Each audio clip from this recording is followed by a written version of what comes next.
नक्सलिज्म। जब भी हम ये वर्ड सुनते हैं तो हमारे दिमाग में सबसे पहले बंदूक, हिंसा, खून खराबा, पुलिस ऑपरेशंस और इनकाउंटर जैसी चीज़ें ही आती हैं, क्योंकि हम यूजुअली यही सुनते आए हैं। लेकिन मैं अगर आपसे कहूं कि नक्सलिज्म सिर्फ एक लॉ एंड ऑर्डर इशू नहीं, बल्कि एक आइडिया है जो भारत में इम्पोर्ट हुआ है, एक आइडिया जो भारत के प्रॉब्लम से बिल्कुल फिट बैठ गया, और एक आइडिया जो डेमोक्रेसी के बीच रहकर आर्म्ड स्ट्रगल बन गया। और सबसे शॉकिंग बात, इस मूवमेंट को सरवाइव करने के लिए न चाइना चाहिए था और ना ही माओ। पिछले एपिसोड में हमने माओइज्म और माओ जेडोंग को देखा था, एक ऐसा आदमी जो यूनान प्रांत के एक छोटे से गांव से निकला, जंगलों में लड़ता रहा, लॉन्ग मार्च के दौरान हजारों मील पैदल चला और आखिरकार शहरों को देहात से घेर कर चीन को अपना बना लिया। लेकिन अगर आपने माओ को सिर्फ एक चीनी तानाशाह के रूप में देखा है तो आपने सबसे खतरनाक चीज़ मिस कर दी। माओ का सबसे बड़ा योगदान चीन बनाना नहीं था, माओ का सबसे बड़ा योगदान उसका तरीका था, उसकी मेथड थी। अगर आपने वो एपिसोड मिस कर दिया है तो आप आई बटन क्लिक करके उसे देख सकते हैं। और इस एपिसोड में हम उसी मेथड को भारत में इस्तेमाल होते हुए देखेंगे कि कैसे चाइना का एक आइडिया भारत के इंटरनल सिक्योरिटी का सबसे बड़ा खतरा बन गया। माओवाद कैसे भारत में आया, और सिर्फ आया ही नहीं बल्कि 5 दशकों से ज़्यादा समय तक जिंदा भी रहा। नमस्कार, मैं अमन राज।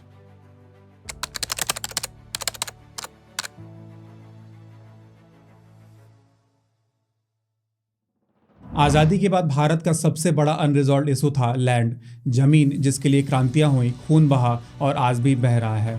ब्रिटिश राज का जमींदारी सिस्टम ऑफिशियली खत्म हुआ, एक के बाद एक राज्य में लैंड रिफॉर्म्स लॉ पास हुए। उत्तर प्रदेश और बिहार में 1950, पश्चिम बंगाल में 1955 और बाकी राज्यों में भी।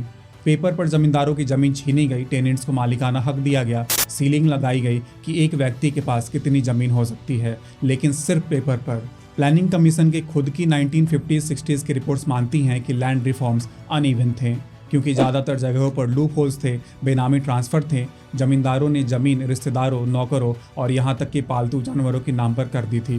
फैमिली के नाम पर लैंड डिवाइड कर दी गई ताकि सीलिंग से बच जाएं। कुछ जगहों पर तो जमींदारों ने किसानों को ही धमकाकर या कोर्ट केसेस दाखिल करके सालों तक कब्जा बनाए रखा, और रिजल्ट जमींदारी खत्म नहीं हुई, बस उसका लीगल फॉर्म बदल गया। पुराने ज़मींदार नए बड़े किसान बन गए, और जो सबसे ज़्यादा हर्ट हुए वो थे गरीब किसान, लैंडलेस लेबरर्स और आदिवासी। आदिवासी इलाकों में प्रॉब्लम्स और भी डीप थी, क्योंकि वहाँ तो फॉर्मल लैंड रिकॉर्ड्स ही नहीं थे। सदियों से आदिवासी कम्युनिटी जंगलों में रह रही थी, लेकिन ब्रिटिश राज ने 1878 और 1927 के इंडियन फॉरेस्ट एक्ट में जंगलों को रिजर्व फॉरेस्ट घोषित कर दिया, जिसमें आदिवासियों के ट्रेडिशनल राइट्स को इग्नोर कर दिया गया। और आज़ादी के बाद भी वही कानून चलते रहे। आदिवासी सदियों से जिस जंगल में रह रहे थे, जिस जमीन पर खेती कर रहे थे, उसका कागज़ उनके पास नहीं था, न सर्वे नंबर, न पट्टा, न रिकॉर्ड ऑफ राइट्स। और जहां कागज़ नहीं होता वहां पावर भी नहीं होती। 1947 से जहां आज़ादी की चमक दिल्ली की गलियों में तो चमक रही थी, लेकिन जंगलों की गहराई में वो रोशनी कभी पहुंची ही नहीं। ऑफिशियली भारत एक डेमोक्रेटिक रिपब्लिक बन चुका था, हर नागरिक को बराबरी का हक, वोट का अधिकार, कानून के सामने सब बराबर।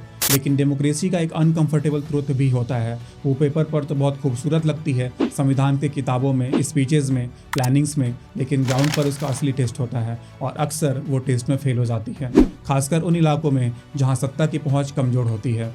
दिल्ली में उस समय ऑप्टिज्म का माहौल था। प्लानिंग कमीशन बना, 5 ईयर प्लान शुरू हुए। नेहरू जी बोल रहे थे कि dams are the temples of modern India. Bhakra, Hirakud, Damodar valley, बड़े बड़े प्रोजेक्ट्स, इंडस्ट्रीज और इरिगेशन, पावर। देश को मॉडर्न बनना था, तेजी से आगे बढ़ना था। लेकिन अगर उसी वक्त दिल्ली से थोड़ा दूर निकल जाओ, बस्तर के घने जंगलों में, गढ़चिरौली की पहाड़ियों में और दंडकारण्य के आदिवासी इलाकों में, तो पिक्चर बिल्कुल बदल जाती। कॉन्स्टिट्यूशन में 5th शेड्यूल की बात थी, जो आदिवासी इलाकों को स्पेशल प्रोटेक्शन देता है।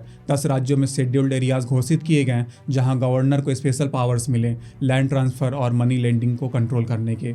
लेकिन ग्राउंड पर वो इलाके अभी भी ब्रिटिश काल के रूल्स में ही जी रहे थे, बिल्कुल 1935 के गवर्नमेंट ऑफ इंडिया एक्ट के एक्सक्लूडेड और पार्शियली एक्सक्लूडेड एरियाज की तरह, जहां नॉर्मल लॉ लागू नहीं होते थे, जहां आदिवासियों को अलग रखा गया था। आज़ादी के बाद भी वो कॉलोनियल स्ट्रक्चर्स बरकरार रहे, आउटसाइडर ब्यूरोक्रेसी, कॉम्प्लिकेटेड कानून और एक ऐसा जस्टिस सिस्टम जो आदिवासियों की समझ से बाहर था। 5th शेड्यूल में ट्राइबल एडवाइजरी काउंसिल की बात तो थी, लेकिन वो अक्सर पॉलिटिकल अपॉइंटमेंट से भर गई। रियल रिप्रेजेंटेशन से नहीं। और यहीं से एक डेंजरस गैप पैदा होता है, स्पीच और ज़मीन के बीच का गैप। सरकार मॉडर्न इंडिया की बात कर रही थी, बड़े डैम्स बन रहे थे, लेकिन आखिर उन डैम्स, माइंस और इंडस्ट्रीज़ के लिए ज़मीन कहाँ से आ रही थी। 1957 में ओडिशा में बना एशिया का सबसे बड़ा अर्थन डैम हीराकुंड डैम के लिए 325 गाँवों को खाली किया गया। 1,83,000 एकड़ ज़मीन डूब गया और करीब 26,500 परिवारों, लगभग 1.5 लाख लोगों को डिस्प्लेस कर दिया गया, जिनमें ज़्यादातर आदिवासी और गरीब किसान परिवार थे। ऐसे ही भाखड़ा नंगल डैम पंजाब ने 7,200 परिवारों को उजाड़ा और राउरकेला स्टील प्लांट ओडिशा के लिए 32,000 एकड़ ज़मीन एक्वायर की गई। 4,000 परिवार विस्थापित हुए, जिनमें 68% शेड्यूल्ड ट्राइब्स थे। आज भी हालिया डेटा बताता है कि ट्राइबल पॉपुलेशन में पॉवर्टी रेट नॉन ट्राइबल से 2 गुना है और गरीबी रेखा से नीचे 40% से ज़्यादा आदिवासी आते हैं। एक रिपोर्ट के मुताबिक 1951 से 1995 तक के डेवलपमेंट प्रोजेक्ट्स में करीब 60 मिलियन लोग डिस्प्लेस हुए और इनमें से 40% आदिवासी थे, जबकि उनकी आबादी टोटल 8.6% ही है। ट्राइबल लैंड एलिनेशन के 5 लाख से ज़्यादा केसेज रजिस्टर्ड हुए, 9 लाख एकड़ से ज़्यादा जमीन गई। कई जगहों पर आदिवासियों की जमीन नॉन ट्राइबल्स के हाथ चली गई, कर्ज के नाम पर, फोर्सफुली या डेवलपमेंट के नाम पर। विकास के नाम पर डिस्प्लेसमेंट और फिर अधूरी रिहेबिलिटेशन। उनको नई ज़मीन, जॉब्स और कॉम्पनसेशन के वादे तो हुए, लेकिन ग्राउंड पर असर कम दिखा। हीराकुंड के कई फैमिलीज अब भी कॉम्पनसेशन और रिहैब के लिए लड़ रहे हैं 60 सालों के बाद भी। ज़्यादातर मामलों में लोग क्राइसिस में फंसे रहे अपनी कल्चर और ज़मीन से कटकर। दिल्ली की स्पीच में इंक्लूसिव ग्रोथ था, लेकिन ज़मीन पर आदिवासी हाशिए पर ढकेल दिए गए। उनके लिए ऐसा हुआ कि स्टेट आई, ज़मीन ली और चली गई। कोई सपोर्ट नहीं, कोई फॉलोअप नहीं। और जब स्टेट सिर्फ एविक्शन बनकर आता है तो लेजिटिमेसी टूट जाती है, लोगों का ट्रस्ट खत्म हो जाता है और लोग स्टेट को एक दुश्मन की तरह देखने लगते हैं जो सिर्फ लेने आता है, देने नहीं। यही माओ ने चीन में बोला था कि स्टेट स्ट्रांग होता है पर सेलेक्टिव होता है। मतलब राज्य की ताकत चुनिंदा जगहों पर लगती है, अमीरों के लिए, पावरफुल के लिए, गरीबों और हाशियों वालों के लिए वो कमजोर या अनुपस्थित रहता है। अब इसके दूसरे साइड 1949 में चीन में रिवॉल्यूशन जीत जाता है। माओ जेडोंग की अगुवाई में पीपल्स लिबरेशन आर्मी शहरों को घेरते हुए सत्ता पर कब्जा करती है और इसे देखकर दुनिया भर के लेफ्ट मूवमेंट्स हैरान भी होते हैं और इंस्पायर भी। लेकिन भारत में यह जीत एक शॉक की तरह था, क्योंकि यहाँ की कम्युनिस्ट पार्टी ऑफ इंडिया सरकार के साथ मिलकर काम कर रही थी। उनकी कोशिश थी कि पार्लियामेंट्री डेमोक्रेसी के अंदर रहकर बदलाव लाया जाए। पर चीन में माओ की जीत ने सवाल खड़ा कर दिया कि क्या शांतिपूर्ण रास्ता सच में रिवॉल्यूशन ला सकता है या किसानों को हथियार उठाने ही पड़ेंगे। नतीजन 1950s के अंत में दुनिया का कम्युनिस्ट मूवमेंट 2 हिस्सों में टूटता है। एक सोवियत यूनियन में ख्रुश्चेव पीसफुल को एग्जिस्टेंस की बात करते हैं, स्टालिन की गलतियों को स्वीकार करते हैं, लेकिन माओ इसे रिविजनिज्म कहता है, यानी मार्क्सिज्म से गद्दारी। अब सवाल सिर्फ आइडियोलॉजी का नहीं था, सवाल था मॉस्को या बीजिंग। भारत का लेफ्ट भी इसी डायलेमा में फंस जाता है कि कौन सा रास्ता सही है। इसे भी चाहता है 1962 का इंडो चाइना वॉर, जिसने सीपीआई के अंदर पड़े दरार को और भी लंबा कर दिया। एक धड़े ने नेहरू गवर्नमेंट का सपोर्ट किया और दूसरे धड़े ने कहा कि चीन की एग्रेशन पॉलिटिक्स गलत है, लेकिन गवर्नमेंट का ब्लाइंड सपोर्ट करना भी गलत है, क्योंकि वह बुर्जुआ स्टेट है। यह इंटरनल डिफेक्ट्स और पॉलिटिक्स इतनी तीखी हो गई कि 1964 में communist party of India split हो गई। एक सीपीआई ही था जो कांग्रेस के साथ कॉर्पोरेशन कर मॉस्को के लाइन पर चला, तो वहीं दूसरा बना सीपीआईएम, ज़्यादा रेडिकल, एंटी कांग्रेस और चीन के क्लोज। लेकिन यहाँ पर भी एक कॉन्ट्रडिक्शन पैदा हुई, यह कि सीपीआईएम भी पार्लियामेंट्री रास्ते पर ही चल रही थी। केरल और पश्चिम बंगाल में इनकी सरकार आई और इन्होंने अपने ढंग से इन प्रदेशों पर राज किया। लेकिन इसी वैक्यूम में माओइज्म भी एक टेम्पटेशन बनकर उभरा, क्योंकि माओवाद भी एक अनकंफर्टेबल ट्रुथ बोलता है कि तुम चुनाव जीत सकते हो, विधानसभा चला सकते हो, लेकिन कंट्री साइड तुम्हारे हाथ में नहीं है। यानी कि देहात, जंगल, गांव पर अब भी जमींदार, मनी लेंडर्स, फॉरेस्ट ऑफिशियल्स और ठेकेदार का ही राज है। असल में यह सब आइडियाज माओ की किताब से आए थे। इसी दौरान चीन में भी 1966-67 के समय कल्चरल रिवॉल्यूशन की खबरें सामने आ रही थी। रेड गार्ड्स और ओल्ड ऑर्डर के खिलाफ बगावत पूरी दुनिया देख सकती थी और ठीक इसी समय शुरू होता है भारत के भीतर भी माओवाद। मार्च 1967 में पश्चिम बंगाल के दार्जिलिंग जिले में बसा एक छोटा सा गांव नक्सलबाड़ी, जहां चाय के बागान थे, गरीब किसान और सदियों से चली आ रही जमीन की संघर्ष। यह कोई नेशनल रिवॉल्यूशन नहीं थी, यह एक लोकल लैंड स्ट्रगल थी, जहां आदिवासी और गरीब किसान जमींदारों से अपनी जमीन छीनने की कोशिश कर रहे थे। लेकिन इतिहास हमेशा छोटी जगहों से ही शुरू होता है। जैसे बोस्टन की टी पार्टी ने अमेरिकन रिवॉल्यूशन शुरू किया, वैसे ही नक्सलबाड़ी ने भारत में माओवाद की आग सुलगा दी। इसके पीछे थे 3 लोग। पहला था चारू मजुमदार, वह इंटेलेक्चुअल लीडर जो सिलीगुड़ी में रहता और माओ की किताबें पढ़कर रिवॉल्यूशन का ब्लूप्रिंट बना रहा था। दूसरा था कानू सान्याल, किसान यूनियन का आदमी जो ग्राउंड पर काम कर रहा था, लोगों को ऑर्गेनाइज कर रहा था। और तीसरा था जंगल सांथाल, वह आदिवासी लीडर जो संथाल ट्राइब से था और जंगलों में लोगों को एकजुट कर रहा था। यह तीनों सीपीआई-एम के रेडिकल विंग से थे, लेकिन पार्टी की पार्लियामेंट्री लाइन से असहमत थे। इनका मानना था कि अब काफी हो गया, पानी सर से ऊपर जा चुका है, अब एक्शन का वक्त है। और इसी एक्शन मोड में तीनों के लीडरशिप में किसानों ने जमींदारों की जमीन पर कब्जा करना शुरू कर दिया। बिगलू नाम के एक आदिवासी किसान की जमीन पर एक जमींदार का दावा था। किसानों ने कोर्ट का रास्ता नहीं चुना और ना ही कानून का, सीधे जमीन कब्जा कर ली, फसल काट ली और जमींदारों को भगा दिया। मतलब एक तरीके से पावर फैसला करने लगी। फिर 23 मई 1967 को भी एक बड़ा कलेश हुआ। पुलिस आई और किसानों को गिरफ्तार करने लगी। इसी लड़ाई में किसानों ने भी तीर कमान से हमला किया। इस दौरान एक इंस्पेक्टर सोनम बंगड़ी को 3 तीर लगे और वो मारे गए। यह नक्सलवाद द्वारा किया गया पहला खून था। फिर आया 25 मई का वह काला दिन जब पुलिस ने जवाबी कार्रवाई किया और प्रसादू जोत गांव में किसानों की एक मीटिंग पर फायरिंग की। इसमें 11 लोग मारे गए और एक ट्राइबल औरत घनी मुंडा पहली शहीद बनी।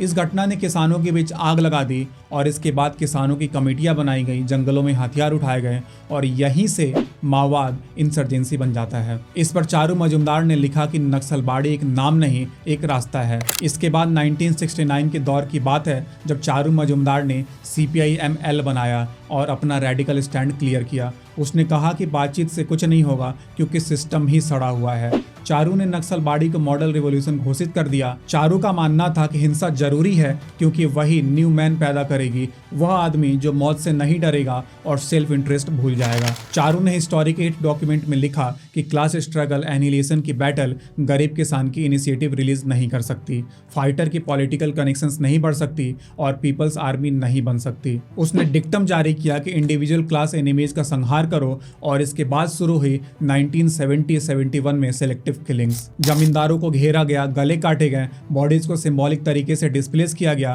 ताकि टेरर फैले। सिंबॉलिक टेरर जैसे कि पुलिस वालों को मारकर उनकी बंदूक छीन ली गई या टीचर्स को मारा गया क्योंकि वो बुर्जुआ एजुकेशन सिखा रहे थे। कुछ रिपोर्ट्स बताती हैं कि 1970-72 में वेस्ट बंगाल में सैकड़ों किलिंग्स हुई।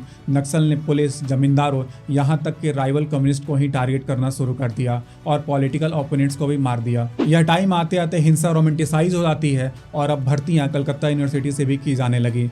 मिडिल क्लास यूथ पढ़ाई छोड़कर अंडरग्राउंड हो जाते हैं और रेड गार्ड्स बनकर बाहर निकलते हैं। चारू कहता था कि अटैक सिर्फ अटैक के लिए नहीं बल्कि एनिहिलेशन के लिए है। मतलब बंदूक अब रिवॉल्यूशनरी बन जाती है। वह symbol of power, symbol of chase है। यह बिल्कुल माओ के उस कोट से मेल खाता था जिसमें माओ ने बोला था कि power grows out of the barrel of a gun. Charu ने इसको इंडिया में जीवित कर दिया और यहीं से यह हिंसा point of no returns cross कर जाता है और देखते ही देखते बिहार, आंध्र प्रदेश, पश्चिम बंगाल और छत्तीसगढ़ होते हुए यह मूवमेंट भारत के कई हिस्सों में फैल जाता है। इसको रोकने के लिए 1971 के जुलाई-अगस्त में भारत सरकार द्वारा ऑपरेशन स्टेपल चेज लॉन्च किया जाता है। यह कोई छोटा मोटा पुलिस एक्शन नहीं बल्कि एक कोऑर्डिनेटेड मिलिट्री एक्शन था। इंडियन आर्मी, CRPF और वेस्ट बंगाल पुलिस फोर्स ने मिलकर इसे अंजाम दिया। यह ऑपरेशन 45 दिनों तक चला और इसका मकसद था नक्सलाइट को पूरी तरह से क्रश कर देना। सरकारी फोर्सेज ने जंगलों में घुसकर बेस कैंप्स पर हमला किया, गांवों को घेरा और सस्पेक्टेड नक्सलाइट को गिरफ्तार किया और रिजल्ट 20,000 से ज़्यादा सस्पेक्टेड नक्सलाइट को जेल में डाला गया। कुछ रिपोर्ट्स कहती हैं कि इस पहले फेज के एक्शन में 850 से ज़्यादा लोग मारे गए, नक्सल लीडर्स के हेडक्वार्टर्स तोड़े गए और हथियार जब्त किए गए। यह ऑपरेशन इतना इफेक्टिव था कि नक्सल मूवमेंट का पहला वेव लगभग खत्म हो गया। फिर आया इनकाउंटर्स, फेक इनकाउंटर्स का वह दौर जहां पुलिस और फोर्सेज ने नक्सलाइट को इनकाउंटर में मार गिराया, मतलब गिरफ्तार करने के बजाय सीधा गोली मारो। 1970-72 के दौर में ही पश्चिम बंगाल में ऐसे सैकड़ों केसेस हुए। लीडर्स को टारगेट किया गया। 1970 में कानू सान्याल को गिरफ्तार किया गया। जंगल संथाल और दूसरे लीडर्स भी या तो मारे गए या तो जेल में डाले गए। इसके बाद सबसे बड़ा नेता चारू मजुमदार को भी 1972 में गिरफ्तार किया गया और पुलिस कस्टडी में ही हार्ट अटैक से उसकी मौत हो गई। नक्सलाइट कहते हैं कि यह मर्डर था, मेडिसिन न देकर। लेकिन इतनी सारी मौतों के बाद भी नक्सलवाद समाप्त नहीं हुआ, बल्कि यह सिर्फ एक शुरुआत था। 1972 के बाद भी यह जारी रही। हालांकि इमरजेंसी के दौर में कई सारे नेताओं को जेल में डाला गया, बहुतों की मौत हुई, लेकिन फिर भी नक्सलवाद के हौसले बुलंदी पर छाए रहे और न सिर्फ छाए रहे बल्कि पूरे भारतवर्ष में धीरे धीरे फैल गए। अगले एपिसोड में हम जानेंगे कि इमरजेंसी से नक्सलवाद पर क्या प्रभाव पड़ा, इमरजेंसी के बाद नक्सलवाद कैसे धीरे धीरे करके भारत के अलग अलग राज्यों में फैल गया, ऐसे रेडिकल विचार के प्रभाव पड़ने के बाद देश में कितनी जान गई, कितना खून खराबा हुआ और आखिर कैसे एक समय पूरे भारत में खौफ पैदा करने वाला नक्सलिज्म हाल फिलहाल में अब भारत के मात्र 11 जिलों तक में सीमित हो गया है। धन्यवाद।